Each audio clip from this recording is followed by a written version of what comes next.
Nabi Sulaiman merupakan seorang nabi sekaligus raja yang memiliki kekuasaan hampir di seluruh dunia. Beliau tidak hanya memerintah bagi umat manusia, tetapi beliau juga memerintah untuk seluruh makhluk, termasuk bangsa jin. Sebagai seorang raja, beliau memiliki banyak harta yang melimpah, sampai-sampai beliau pernah mencoba untuk memberi makan seluruh makhluk hidup di zaman pemerintahan beliau.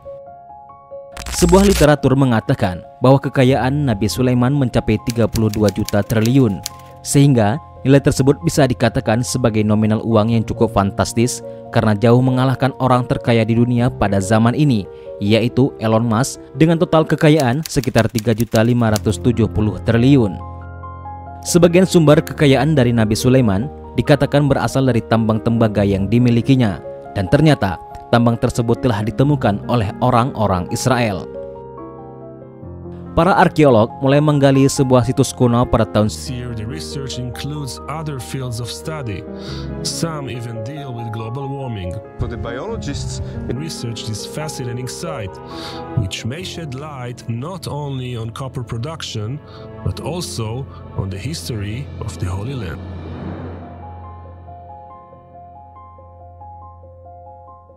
Profesor Erez Ben Yosef dari Tel Aviv University menyebutkan bahwa produksi tambang tembaga di situs tersebut berkembang pesat selama pemerintahan Raja Sulaiman 3000 tahun yang lalu. Tambang tersebut tidak mengandung emas ataupun perak, melainkan biji tembaga.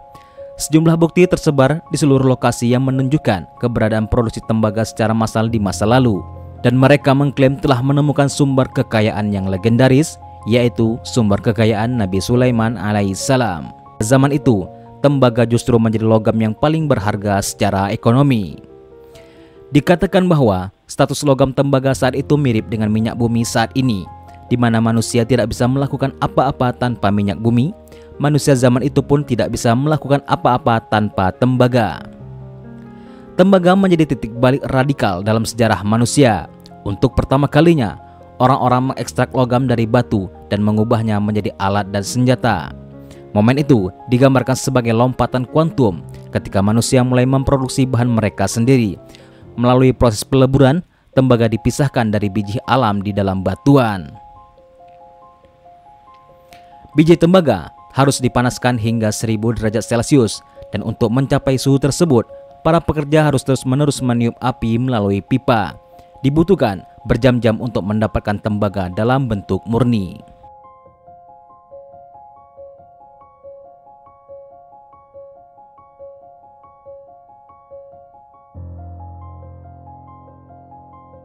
Sitosi juga telah membentuk struktur batuan aneh lainnya.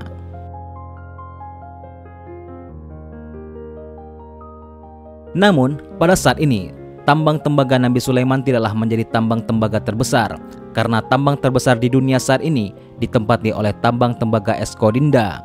Tambang ini mampu memproduksi hingga 1,4 juta ton tembaga per tahun. Jumlah ini bahkan lebih banyak dari jumlah produksi tambang tembaga di posisi kedua dan ketiga. Selain itu, jumlah ini setara dengan 7% dari total produksi tembaga sedunia. Seperti kita ketahui, di Timur Tengah, terutama wilayah yang meliputi Israel, Yordania, Palestina, dan Mesir, penuh dengan artefak kuno. Sebagian besar gunung di Israel telah memberikan tim arkeologi lusinan barang dari ratusan hingga ribuan tahun yang lalu. Salah satu penemuan tersebut yakni pengembala kambing Badui yang menemukan serangkaian manuskrip yang terjadi pada tahun 1940-an. Teks-teks yang ditemukan di Qumran yang ditulis pada papirus dan perkamen kemudian diberi nama Gulungan Laut Mati. Mereka diketemukan di 11 gua antara tahun 1947 dan 1956. Tulisan-tulisan Alkitab pada gulungan itu sudah ada sejak abad ke-8 sebelum Masehi.